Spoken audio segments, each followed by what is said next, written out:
1/2 cup கோதுமை மாவை நம்ம சலிச்சு எடுத்துக்கலாம்.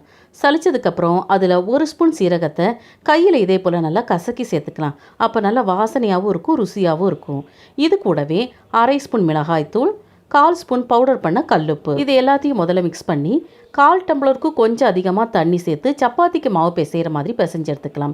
பிசைஞ்சதுக்கப்புறம் இதை 3 போர்ஷனாக பிரித்து எடுத்துக்கலாம். இப்போ இதிலேருந்து ஒன்று எடுத்து நம்ம சப்பாத்திக்கு தேய்க்கிற மாதிரி தேய்ச்சி எடுத்து நம்ம கத்தியை வச்சு இதே போல் டைமண்ட் ஷேப் வர்ற மாதிரி கட் பண்ணி எடுத்துக்கலாம். இதே போல் மற்ற எல்லாத்தையும் நம்ம செஞ்சு எடுத்துக்கலாம். உங்களுக்கு வேறு ஷேப் வேணும்னாலும் நீங்கள் செஞ்சு எடுத்துக்கலாம். பேனில் எண்ணெய் காஞ்சதுக்கப்புறம் நம்ம கொஞ்சம் கொஞ்சமாக எடுத்து நல்லா ஃப்ரை பண்ணி எடுத்துக்கலாம்.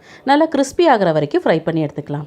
ரொம்ப கம்மியான இன்க்ரீடியன்ஸில் ரொம்பவே கம்மியான டைமில் ரொம்ப ஈஸியாக கிறிஸ்பியான ஸ்நாக்ஸ் நம்ம செஞ்சு எடுத்துக்கலாம். இந்த அளவுக்கு கலர் மாதிரி நல்லா கிறிஸ்பியா வந்ததுக்கு அப்புறம் நம்ம எண்ணெயிலிருந்து எடுத்துக்கலாம். 1/2 கப் கோதுமை மாவுலயே நமக்கு எவ்வளவு கிடைச்சிருக்குன்னு பாருங்க. டீ போடுற டைம்லயே பக்கத்துல இந்த ஸ்நாக்ஸையும் செஞ்சு எடுத்துடலாம்.